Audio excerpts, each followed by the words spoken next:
हिंदू जन आक्रोश मोर्चा मार्गस्थ होताना शनिवारी सायंकाळी मधला मारुती परिसरात गोंधळ झाला। समाजकंटकांनी दुकानांची तोडफोड करत जोरदार घोषणाबाजी केली होती। सोलापुरातील एमआयएम प्रमुख हाजी फारुख शाब्दी हे रविवारी सायंकाळी घटनास्थळी जाऊन पीडित दुकानधारकांची भेट घेतली। घडलेल्या घटनेची सविस्तर हकीकत जाणून घेतली। एमआयएम प्रमुख हाजी फारुख शाब्दी यांचे आगमन होताच दुकानधारकांना घडलेल्या घटनेची हकीकत सांगितली। हिंदू जन आक्रोश मोर्चा जाताना काही समाजकंटकांनी उल्लडबाजी करत 4 ते 5 दुकानांत दगडफेक केली, पाण्याच्या बाटल्या फेकून तोडफोड केली।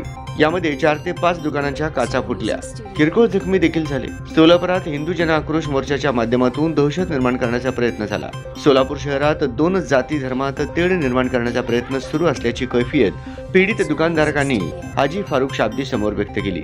सोलापूर शहर आणि जिल्हा प्रमुख हाजी फारुख शाब्दी रविवारी सायंकाळी मधला मारुती ते मंगळवार बाजार परिसरात घटनास्थळी दाखल होताच व्यापाऱ्यांची मोठी गर्दी झाली होती। हाजी फारुख शाब्दी यांनी दुकानधारकांना कायदेशीर लढाई लढू आणि संबंधित संशयित समाजकंटकांचा कायदेशीर मार्गाने बंदोबस्त करू असे आश्वासन दिले।